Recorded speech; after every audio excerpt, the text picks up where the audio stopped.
Hello, everyone, and welcome to this panel on the future of schools and school choice. I am Cara Candal, and I am the Director of Educational Opportunity here at ExcelinEd.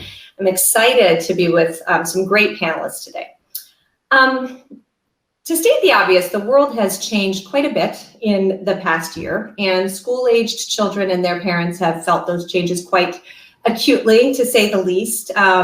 Parents have had to adopt, parents and students and teachers, I should say, have had to adopt new modes of learning, and parents have had to do this while juggling a million and one things, as we commonly do, but have had to, assist teachers in remote learning, among other things.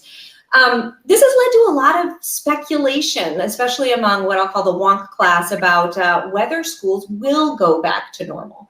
Meaning, have parents seen something in the day-to-day that makes them think that something else would be better for their child? Or maybe schools have said, wow, maybe this hybrid remote model might work for some kids, even if it doesn't work for others. Could pandemic pods sort of blow up the system? All of those are really interesting questions, but I'd like to put to you, for the purposes of this panel, that they might not be the right questions. And I think that a good question to ask could be, what is normal when it comes to school?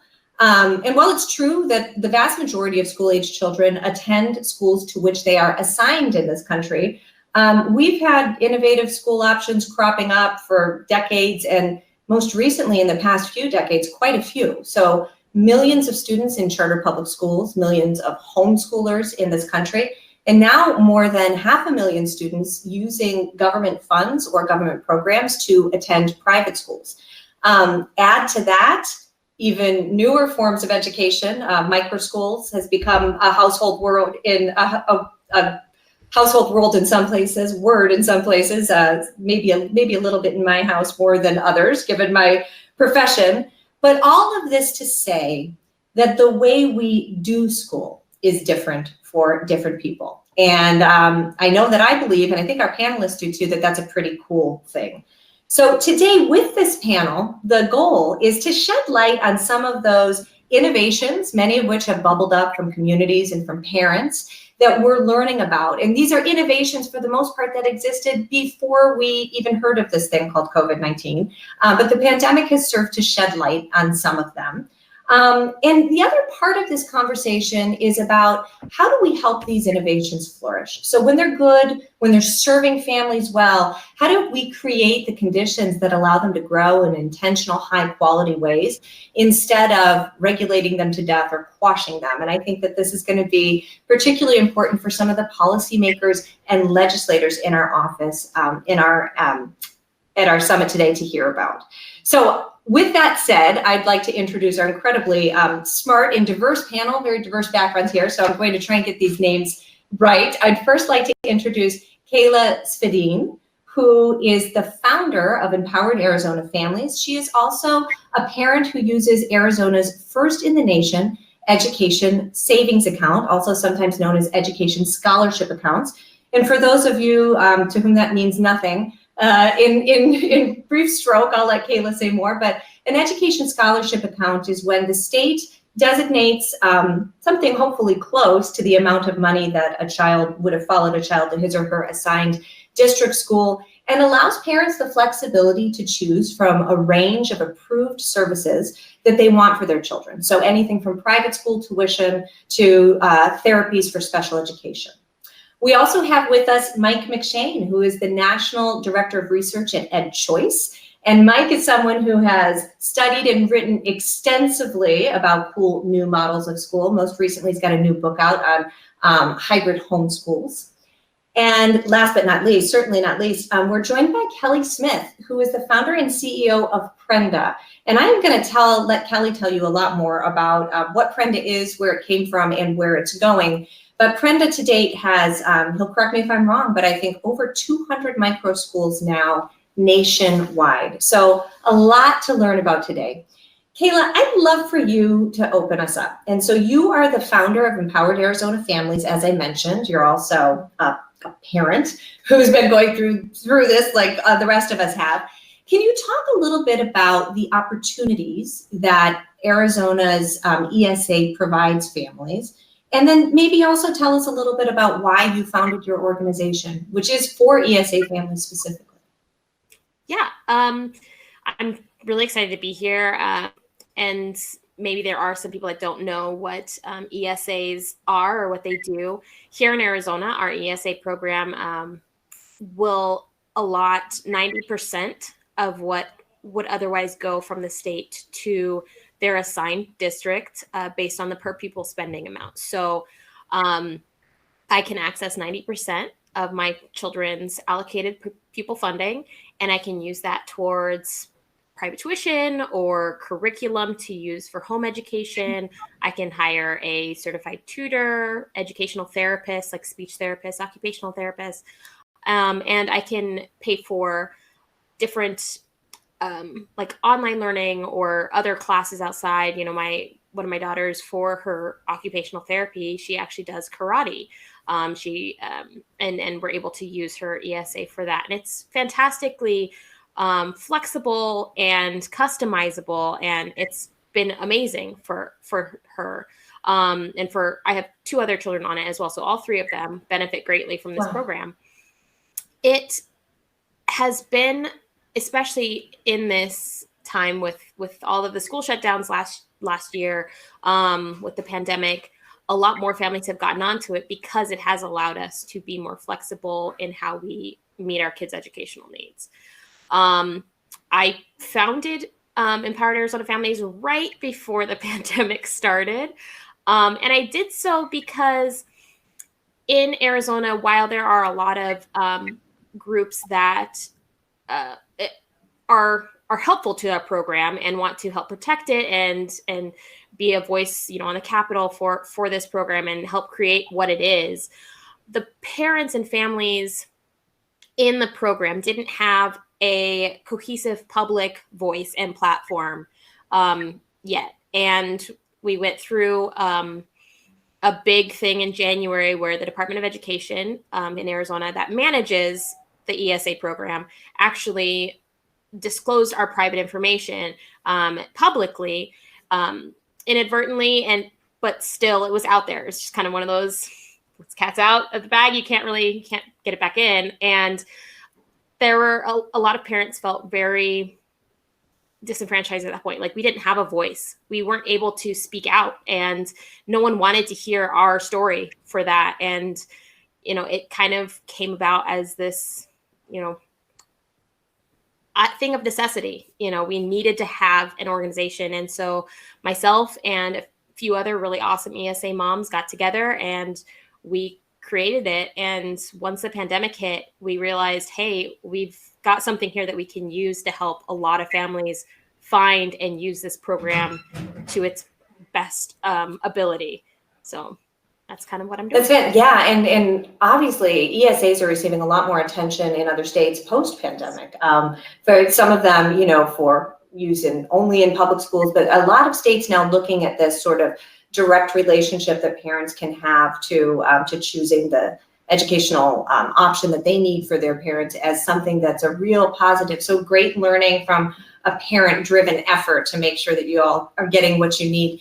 Now, Mike, I'd like to turn to you because you've studied sort of many things on the spectrum of what we would call, school choice, ESAs being one of them. But whereas ESAs used to be the hot new thing, we don't have them in as many states as some of us would like. But there are also a lot of new things cropping up that we could talk about. Can you talk a little bit about the spectrum of choice options, what you're seeing, what excites you? Yeah, I mean, look, the big thing that choice is all about flexibility. It's about empowering like entrepreneurial educators to create cool, new, exciting schools, which we're going to hear from Kelly and like the rad stuff that they do with Prenda. And it's about parents. So it's about Kayla and the parents that work with her, finding the schools that best meet their needs. And so, there are so many different ways in which that can happen. And that's what's actually really kind of exciting, that depending on the kind of local context, depending on what's going on in states, there is no one single way of accomplishing those things. So I think that's the thing to keep in people's minds. What we're trying to do is create flexibility. We're trying to create space for educators and freedom for parents to choose those. So some of the things that I think are really exciting that are happening around the country, depending on your state's particular kind of regulatory background that it has, for new and innovative things to happen, states oftentimes need to look into things like seat time requirements. So if kids have to be in a particular place for a certain amount of time every day, week, month, year, in order to accrue the necessary credits, more flexible arrangements that are happening, like hybrid homeschools that you mentioned, some of the research that I've done on that, where children are educated at home for part of the week and they're educated in a kind of brick and mortar school for part of the week. That small regulation that maybe made sense at one time in the past might not necessarily work for that in the future. I think competency based frameworks for demonstrating what kids know. So again, allowing schools to say, if we can show that our kids have learned the things that they need to know, they can get the credit for that, again, as opposed to being necessarily based in seat time or something like that. I think on the public school side, things like part-time enrollment statutes, right, that allow for children to go to school part-time and have the state pick up the tab for that. And again, it's important how they're designed and to make sure that sort of everyone is made whole as a result of that. Then obviously sort of charter school laws, but also charter school authorizing practices that not only do you have a law in the books, but you have authorizers who are looking to support new things. I think, unfortunately, there's been a fair amount of path dependence in a lot of places with respect to charter school authorizing.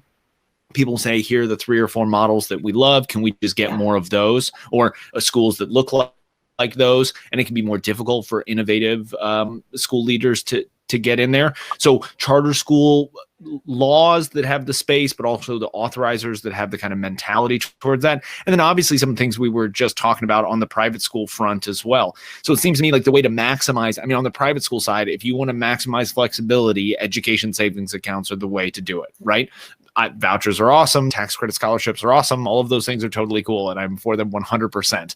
But if we're talking about flexibility and doing new and different things, giving families that flexibility to look between multiple providers, to choose one provider if they want to, but also to look amongst multiple providers if they have, is, I think, the way to get that done. So the thing, I'll go back to where I started and say the word to keep in mind is flexibility, but also to think throughout all of those things that there is opportunity to create those things in all sectors of the education system. And it's going to depend on the local climate, the local things that are happening to see what is the best way to get that done.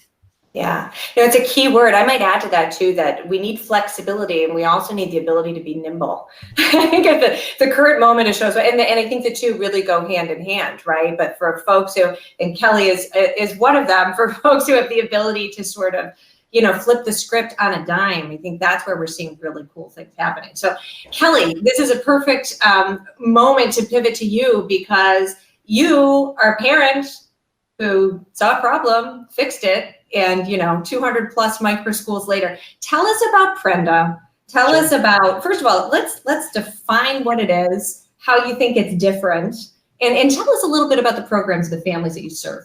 Yeah, absolutely. And Cara, thanks for running this panel and inviting me here. And thanks to everybody that's joined. I'm happy to jump on and talk about micro schools as we've experienced them. Just really quickly for background, I have a kind of a technology background, and I was volunteering teaching kids computer programming at the library, at public libraries for several years. And I started getting some education ideas, quickly found that some of the things that I was doing were not actually my invention. They're very common practices, project-based learning and blended learning and mastery. I think you just heard Mike talk about measuring for competency as opposed to sort of time spent in a chair. A lot of these things kind of sunk in for me, and it was like, well, what if school was this way? And I, like you said, Cara, I have 4 kids. I was watching them succeed in a kind of more traditional educational setting. Succeed by sort of all the external metrics. But when I would look at them and ask them about it, learning hadn't come to life for them. And it wasn't something that they were excited about. So in 2018, I pulled my son out of school, and I convinced some friends to pull their kids out, and we had me and 7 kids sitting around my kitchen table, and we called it a micro school. I had by that point kind of heard the term, and I had known that people were talking about micro schools. I kind of pushed it down potentially a little bit. I think some of the things that we had been calling micro schools are maybe more like mini schools. It's 40 or 50 kids in a sort of a strip mall somewhere, or kind of a brick and mortar. But for Prenda, it really was like, this is a very small group. We define it as at between 5 and 10 students, grouped in age, but not necessarily having to be at the same spot academically or in age. So we'll have, kindergartner and first and second graders kind of all sitting together the way you might see in like a Montessori or something like that. And that's the beginning. And that's basically our goal now, is to allow people to do what I did, right? To say, hey, my children or people in my community could benefit from this, step up, participate in a way that maybe hadn't been available to you before, and start a micro school in your own community, serving the kids around you. We've been thrilled to see lots of these people step up and run amazing learning environments where kids are empowered, where they're able to make a lot of choices and have that flexibility, getting back to that word, but doing that now at the day-to-day level, where kids get to make choices about their learning and create cool projects and present them to the class and go at their own pace, and a lot of the things that I think a lot of us would hope for in a kind of a 21st century education. Yeah. Kelly, in all the times we've spoken, I don't think I've ever asked you, when you say to that first couple families, hey, by the way, we're going to have class around my kitchen table. Like, is that the pitch? That's people willing to take a chance on you, my friend. How did that go? And real quick.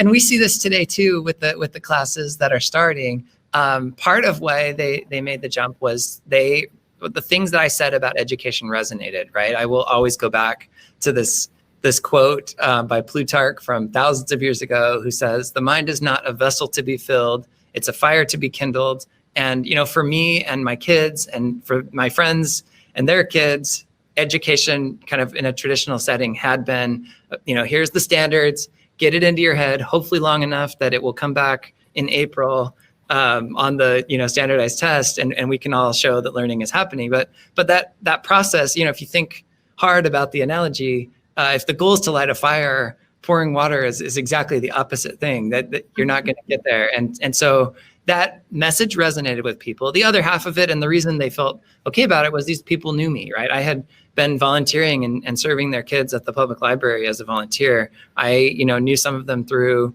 kind of community organizations or something like that.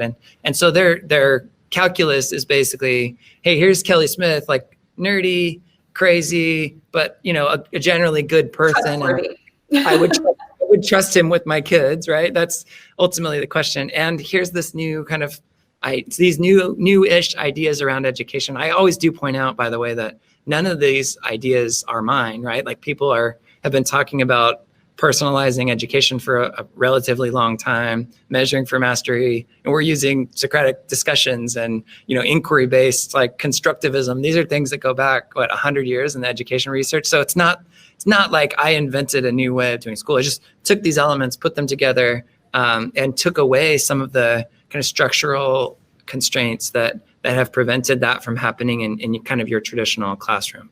Yeah, and you did it from the ground up. Like, so many of these reforms that we're talking about today have started. It's been because of parents. It's been because they saw a need. So Kayla, as you're running an organization that is parent focused. Talk to us a little bit about, because the ESA program is interesting because it is parent focused in some ways, but it is a government program in other ways, because you're using public monies, right, for this. Talk to me about parent engagement in the process, and how, to what extent have parents driven sort of how ESAs are used, or the services that you can access with the ESAs? What does the parent landscape look like? Well, I know a couple of the moms that actually helped spearhead getting it started, and the ESA is going on its 10th year, I think, in Arizona, and they were there since day one, getting this legislation pushed through. And I've followed different things that are personal to me, like when legislation comes up at the Capitol. But man, I have not seen so much engagement with being down at the state Senate, at the state house, when bills are being heard and the program is being discussed.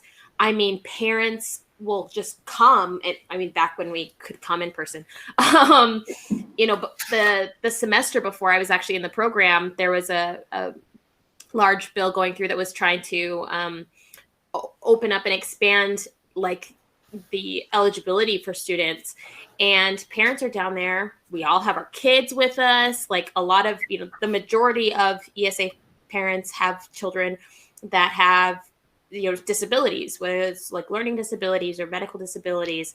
And we've got kids down there, babies and kids in wheelchairs and all ages. And we've got our stuff down there because we're parents. This is what we do. And they make themselves heard and known. And I have not seen as much engagement from people in a program like that as I have with ESA. And they're still like that. We recently, the State Board of Education has been brought in to help create rules governing how the department manages the program. And the state board reached out to parents and said, hey, we'd love to have your feedback. And man, they got a deluge of feedback from parents. Sorry, and I loved it. I loved it because it's not just me. It's not just Empowered Arizona Families that's, with the bullhorn. These parents are in these meetings, calling their representatives, making public comment, making posts on Facebook and Twitter. And it is a very active group because once you get in the program, once you know how it's used and how you have that access to those options, you realize you want to protect it. You want to keep it. I can't imagine educating my children without using this program at this point. Like the resources that are for them, for their education, if I didn't have access to it, I don't know what I would be doing for them with school. So I am going to do everything I can to make sure this program works and continues to work. Kayla, could you give an example of one of the services that your children benefit from that you really value that has become available to you with the ESA? Yeah, my oldest daughter, she actually last year was in a Prenda school and she loved it. It was great. And we still keep in touch with her guide. She's not in it this year because, her specific needs, she has various educational disabilities. Like she's got dyslexia, she's got dysgraphia, dyspraxia, all these things that a lot of people just haven't heard of before. She's on the spectrum, but she's twice exceptional. So she's intellectually gifted. And so when there's something that she latches onto, man, she knows all about that thing and it's passion for her. And that's one thing that was great about Prenda was, man, I think she spent, almost 2 months doing all of her learning around fairy houses. Like we were talking architecture about fairy houses, the history of fairy houses, where fairy houses. I mean, I don't even know how many she built in our house out of cardboard and extra boxes and all this stuff. But I mean, it was math, science, history, geography, all of it focused on this one thing that she was interested in. And it was fantastic. But this year she gets very distracted in group settings. And even in a small setting like Prenda, it was just a bit too much for her. So this year we got together with one other family. And the two of our families hired one teacher for these two girls in 4th grade. And so we have one teacher. She was a certified substitute who, now that school's not in session like normal, substitutes are not getting the work they used to get because you can't really substitute a Zoom call. So, now she teaches our girls in the mornings. And then she actually has 2 6th graders that she goes and teaches. And without the ESA program, it would not have been possible. I cannot hire a certified teacher with my own money. Like I don't have the money to do that. My husband is a teacher. We all know they don't get paid a whole lot, but we value that. And we value the fact that we have access to this teacher with this program, that the ESA. Okay. So Mike, I'm going to look to you to bring us down to earth here for a minute, because I can imagine that if I'm a policymaker or legislator and I'm listening to this, I'm thinking, parent involvement, great. New ideas, great. School at your kitchen table, great. But this morning, we also heard President George W. Bush talking about becoming governor of Texas and realizing that like nobody knew what kids could do. In fact, actually all they knew was that their kids couldn't do a whole lot of things, right? And so we had to put in place all of these reforms to measure and figure out what's going on. So I can imagine that it would give some people pause to think about, well, this thing over here and that thing over there, how do we know when it's working? So with your research hat on, can you talk a little bit, you already gave us what I think is sage advice about we do things in what we call regular school, like measure seat time, doesn't seem to work very well. But these innovations, whether they're longer standing, we know a lot about charter schools, for example, we know we have some data on homeschoolers. How do we know when stuff is working? What should our measures be? Shouldn't there be some accountability here? Yeah, I mean, I think the best form of accountability that we have are parents who are free to choose different schools and are actively choosing to attend those schools, right? I think a lot of the previous generation of the accountability movement was because so many students were trapped in those schools. It's like, well, if students aren't able to go anywhere else, we better make darn sure that they're doing these X, Y, and Z things that we want to. But I think it's always been understood that that's not as good as the actual granular data that parents are able to get from their kids' school. I mean, all of the tools that we have, if we're going to look at accountability at a state level or even at a district level, we almost by definition have to use relatively blunt tools because they have to be things that encompass all of those schools that can measure those things. Parents aren't in that situation. They can look at all of those details, all of those nuances that are going on there with their students, because we have to remember that there can be lots of schools that look great on paper where students have high test scores and others, but that doesn't mean that it's a great fit for every kid that's there. Just like there are maybe some quote unquote low performing schools that individual kids in there are doing awesome in them. So I think the ultimate accountability that we have is to parents. And look, I'm not against sort of collecting data and trying to make things available to people so that people understand what they're getting into. I think we don't want to have a situation where parents are choosing schools and then it's like a surprise what they're getting. It's not a perfect facsimile of other choices that are made places because there is a cost. I think if a parent has to move their child multiple times in one school year because the school isn't doing what they're saying that they're doing, there are real costs associated with that. It's not like just going to the restaurant down the street or something like that. So I think on that front, the great accountability that we can have is just a lot of transparency. I think trying to have education providers be as clear as possible about what they are offering and frankly, what they aren't offering, right? That this school doesn't do X, Y, and Z. And so if you want X, Y, and Z, don't come to this school.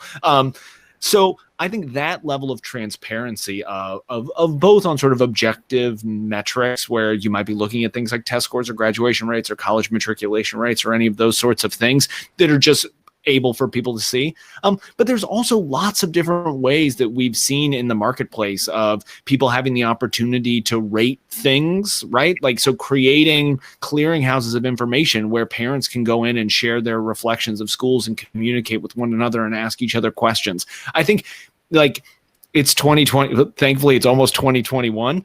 There's lots of their technological solutions. We don't have to keep going back to the sort of the same toolbox that we had before. Yeah, and you know what? As a mother, as I shared with the panel earlier, with one little one home doing remote learning right now, this has been a real moment of transparency. Period. Right? Especially for those of us. I mean, if you had to go remote and suddenly we were able to look under the hood and see what's going on in that classroom, I think that tells a lot of us much more than any test score ever could, right? This is what parents want to know. I mean, if you really talk to a parent, what do they want to know? Even at their school, they don't, generally speaking, they're saying, look, I don't know what the math scores or the reading scores of the school in aggregate are. I want to know who my kid's teacher is. I want to know what books they're reading this year. I want to know if they're making friends. I want to, that's that type of granular data that's just very difficult to like collect in any systematic way. But the beauty of it is like parents have eyes and parents have ears and they're able to actually, they have all the tools at their disposal to collect these things. Yeah. So I will say too.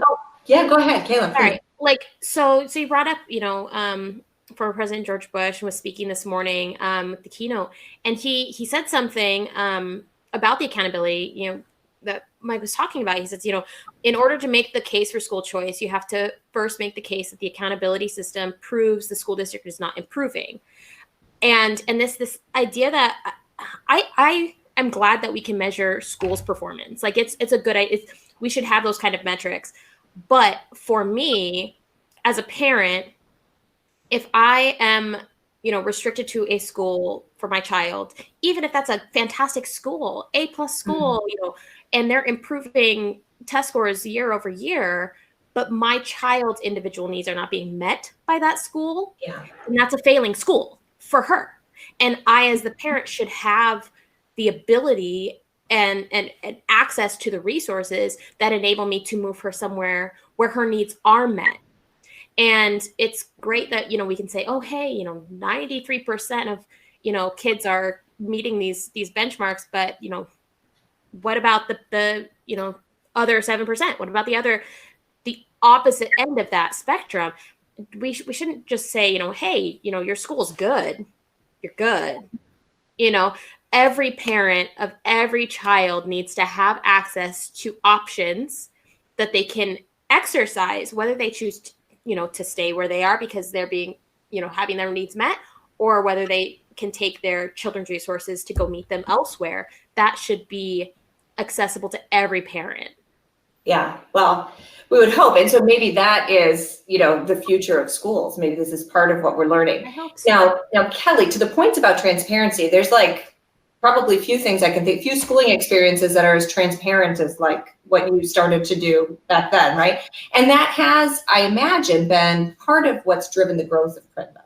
So talk to us a little bit about what's been the trajectory? You guys went from your kitchen table to where are you today, and how did it happen?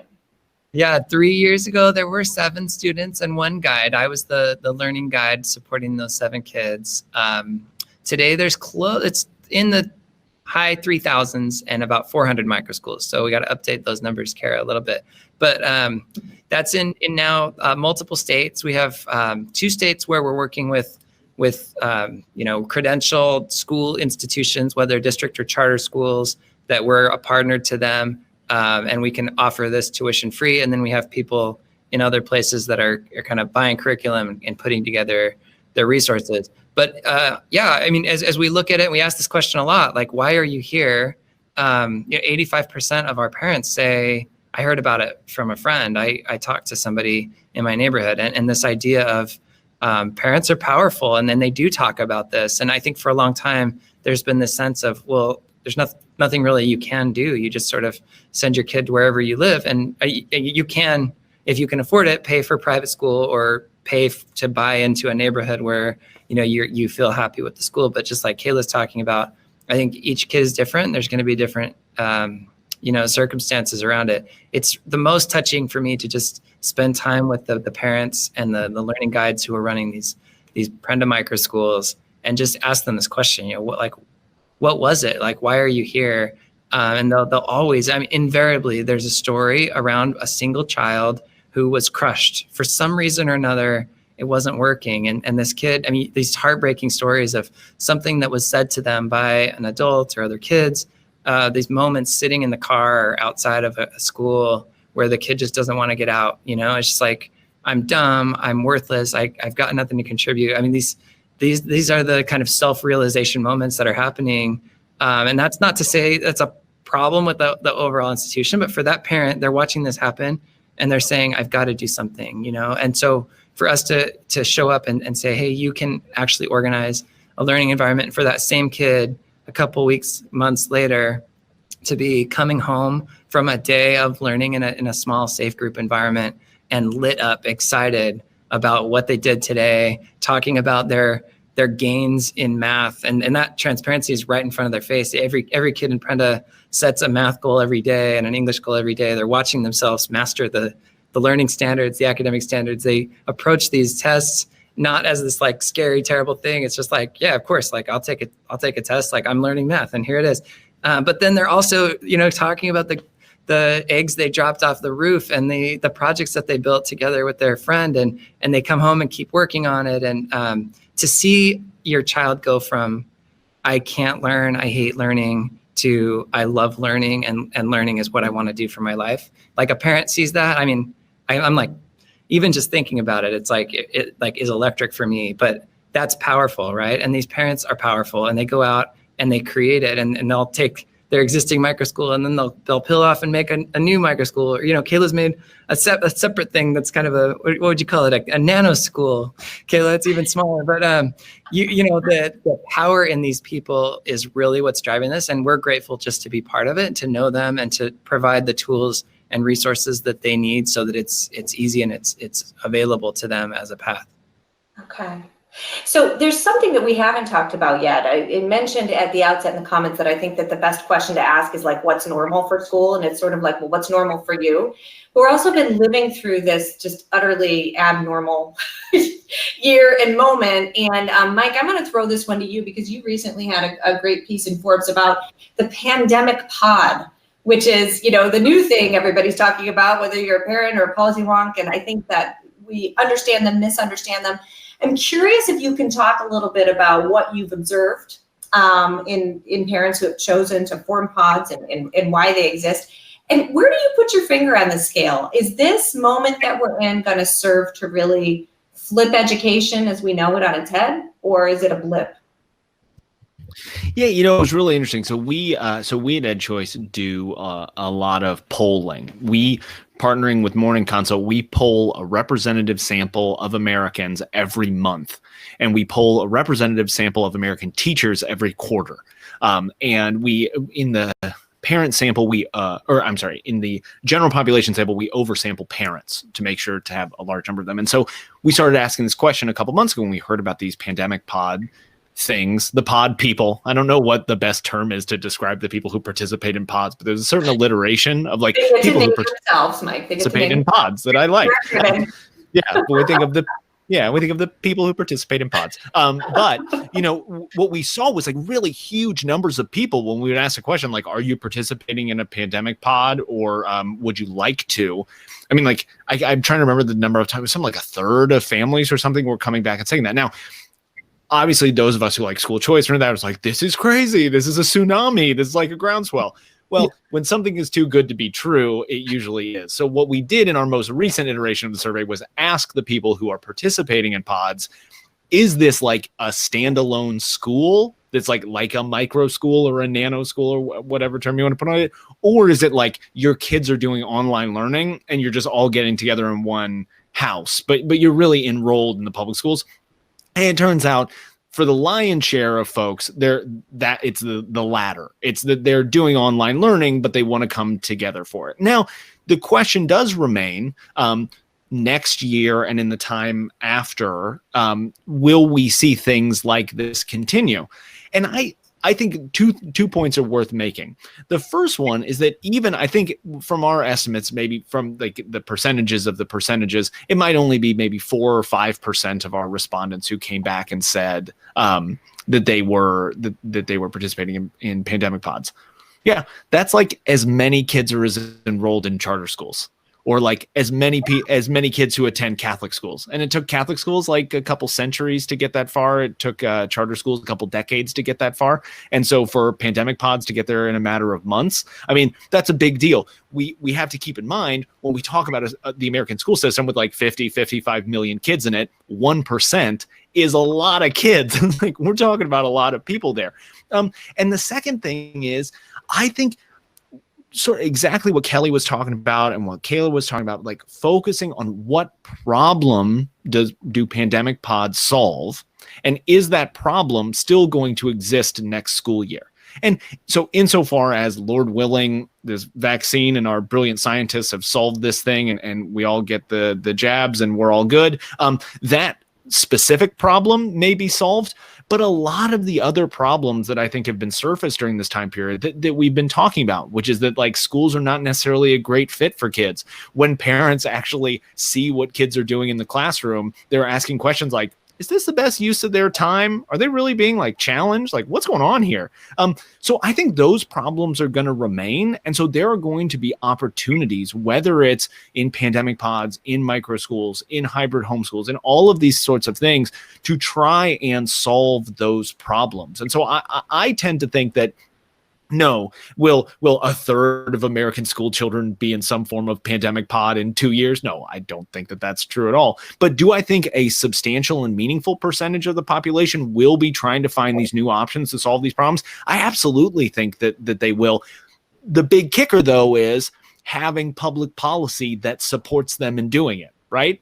If families are going to have to pick up the tab on their own for it, that's a problem. So how the public policy community responds to that can, I think, really make or break it.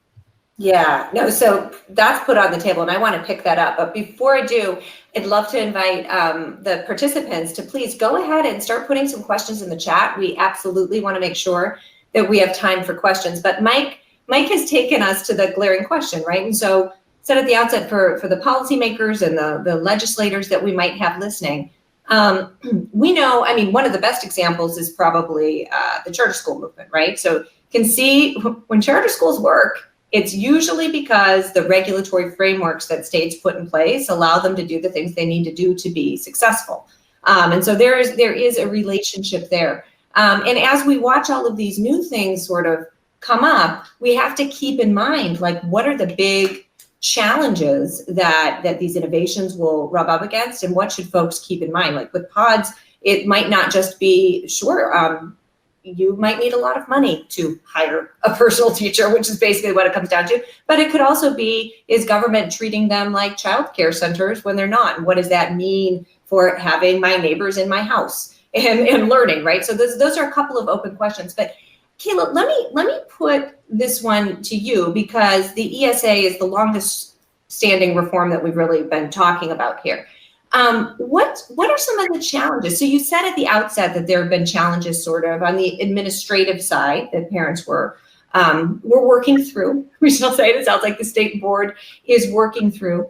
But are there particular things that you would want policymakers to keep in mind when they think about designing an ESA program that works for families? Yeah, I think, we've come back to this word a bunch, but the flexibility, the fact that every student, whether or not they are a special education student or not, they all have special education needs. And sometimes, when you have a child that does not have any kind of educational diagnoses or anything, that might, be good enough, like for, a general classroom, broad approach, but sometimes even then it's still not. And so having the flexibility to access those, whatever might meet that child's needs is important. There are some things in our program where we don't have access to the same things that a school would have access to. So we've got two different entities, a family and a school, that are using public dollars seemingly for education, and one entity can access these certain things and another cannot. Right until just very, very recently, that was like technology. Obviously, schools can buy computers for their students. They can buy, they can have their computer labs, their 3D printing labs, things like that, whatever. But if you've got an ESA parent that is educating at home and their child is doing a robotics curriculum, we, until very recently, we were not allowed to use our child's funds to purchase a computer for them to do that with, or we had to go through a lot of extra steps to show that. And so these barriers, these hindrances, where it wouldn't be necessarily in another thing, these kids are still publicly educated, for their publicly funded for their education. We should be able to use that funding in equitable ways, making sure that it's meeting their educational needs. So the flexibility, I think, is a really big part of it, making sure, that parents can actually use it for what it should be used for, what it can be used for. And it sounds like from the state perspective, Kayla, part of this is about balancing the need to ensure that that fraud is limited, or that that bad things aren't happening. Yeah, but with the very real need on the other end to make sure that this whole program exists to customize education for kids, to make it. So figuring that out, and you guys are really on the leading edge of that, which is there's a lot to learn from the Arizona experience. Now, Kelly, you are living it, really, right? As your organization expands, what are the challenges that you run into, or the things that make you have to be nimble and adapt? Things that you wish didn't exist? What are the flags? Yeah, and look, I don't want to pretend to be some sort of policy expert here or have an answer. No policy experts here. No. I'm first and foremost a dad who loves his kids, and I've been grateful to participate in the lives of other people's kids. One of the questions we asked right at the beginning was, this model's working. How can we bring this to more people? And it was really obvious just looking at the people just right around me and those that we were serving. We've reached a lot in rural communities. Our income distribution tends to skew mid to lower in terms of income.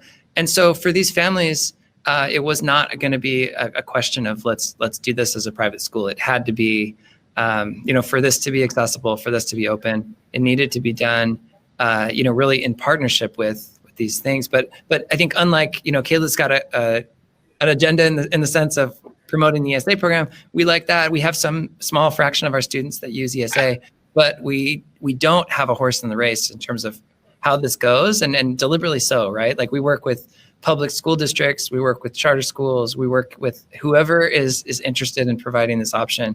I would say, for me, there's two types of legislation that can get in the way, and one of them is the obvious one. There are people that might say school should look like it did 180 years ago when Horace Mann came back from Prussia. And if you're that type of person and your goal is to prevent innovation in education, I have a hunch you're not listening to this panel, and you're not here. Obviously, we don't want laws like that to happen. I think the one that's maybe a little bit more sneaky is, I think it can be tempting to be like, hey, I see this, I want to support it. We're going to create a bill, that sort of promotes micro schools or promotes regulation. I would say we're still early, in terms of what this is going to look like long term. And my advice would be give it some time to shake out. Don't rush to legislate something, and in the process potentially inadvertently create limits or walls that would unnecessarily obstruct the innovation of people like Kayla and the parents that are out there wanting to help participate in the education of the kids in their families, their communities. Let's try to create some space and let innovation happen. And so as we've thought that through and worked with a lot of folks that are, I think, well-intentioned, I think there is a danger of potentially going too far, even in the helpful way, right? And so that would be maybe my point coming in. Mike, what are your thoughts on it? It's interesting that we've seen a lot of reforms bubble up out of Arizona, quite frankly. It's not called the Wild West for nothing. What are your thoughts on the regulatory or just policy environments that need to exist, A, for reforms to take hold, but then B, for them to take off?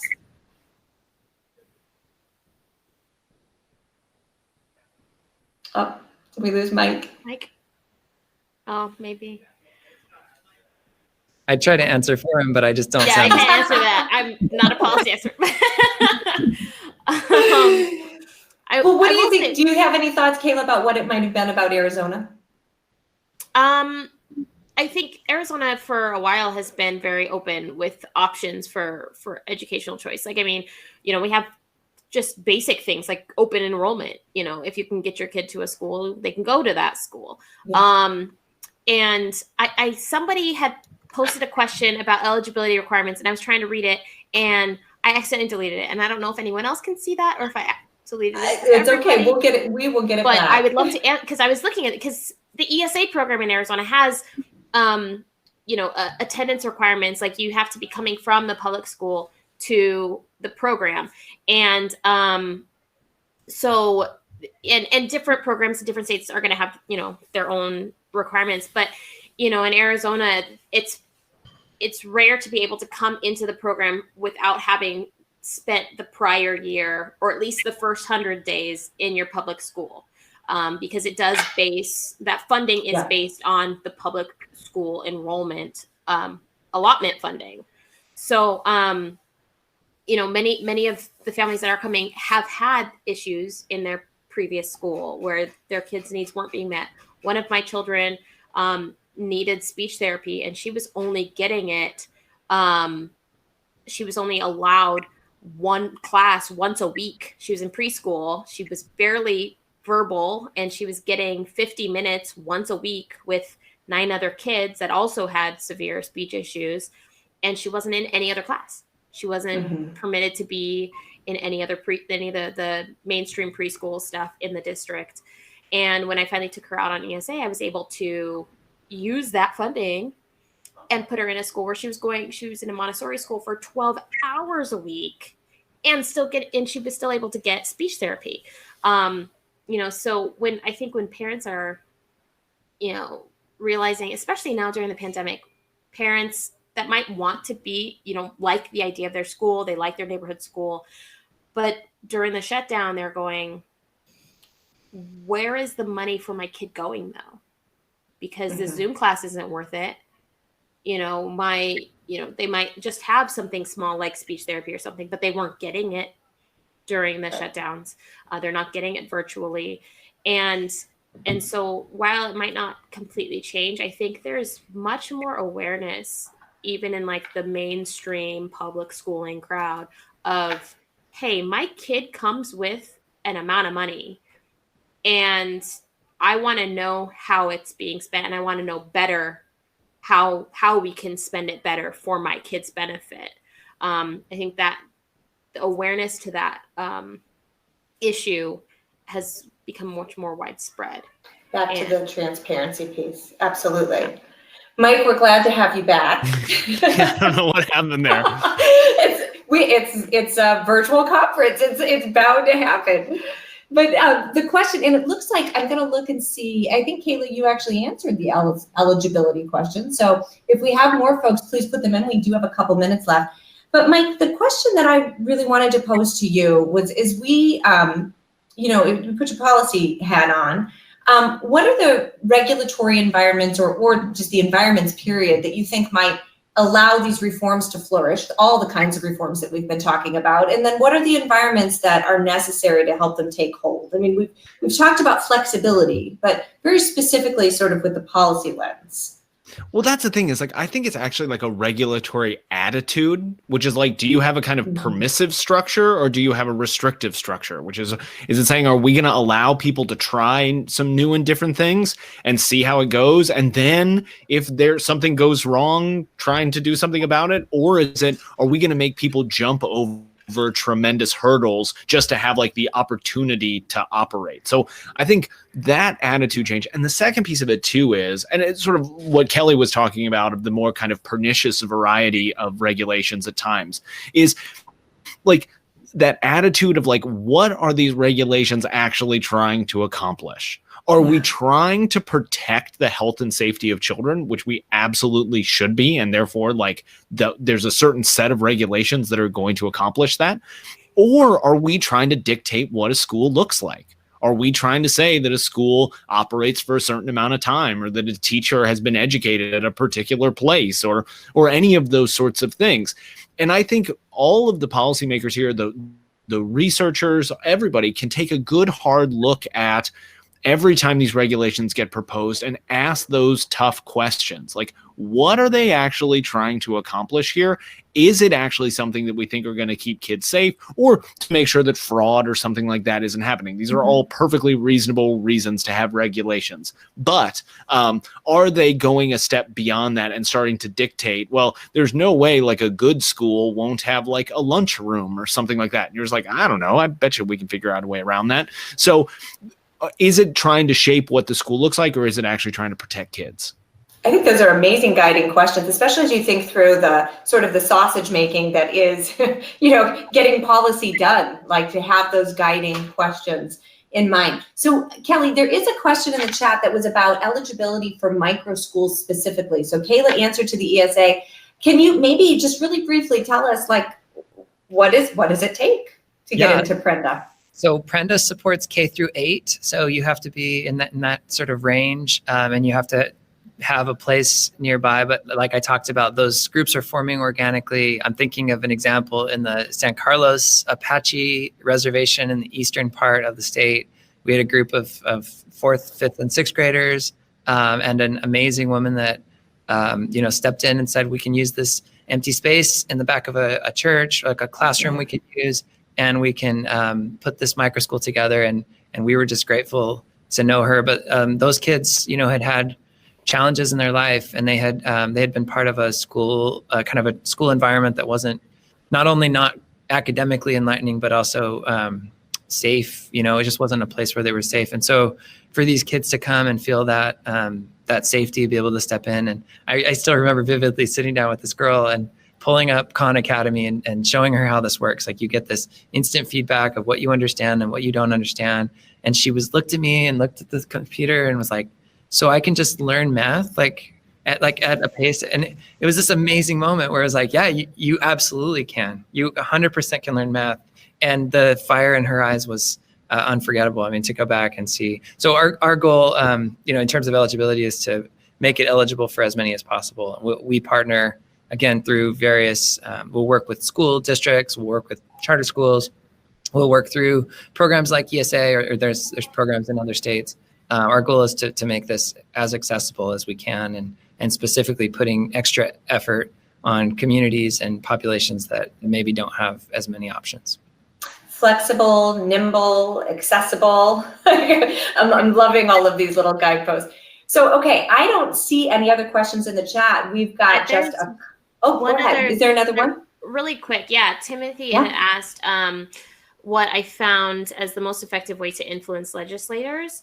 And honestly, like, legislators specifically, like, when I've been speaking to them, because one of the things that I started doing with Empowered Arizona Families was having, a video podcast on Facebook Live through our page.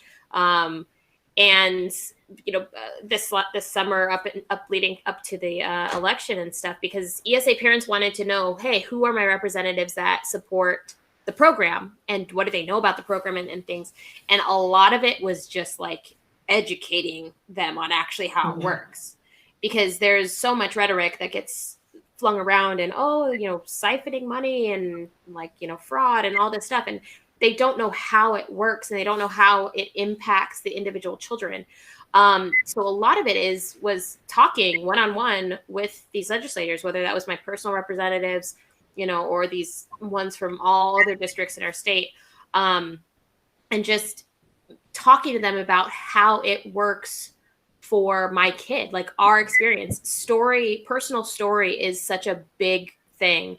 So that, and showing up, whether that's, online now with the virtual and Zoom meetings and giving public comment that way, or actually going to the Capitol and, making yourself seen and heard, and telling your story, knowing your story, telling your story, and telling it over and over again is really effective. Yeah, some definitely new and wonderful ways to harness parent voice these days. Okay, we have 1 minute left, folks, and I'm just going to throw this out here. One thing that you think we're going to see either in the future of school or the future of school choice, or both, something we haven't talked about that you think that you've got your eye on? Prenda micro schools. I was just gonna say, I was like, a lot of more kids going to Prenda. That's my you guys guess. just opened up like in Arkansas, didn't you? Like, that's if I were betting man.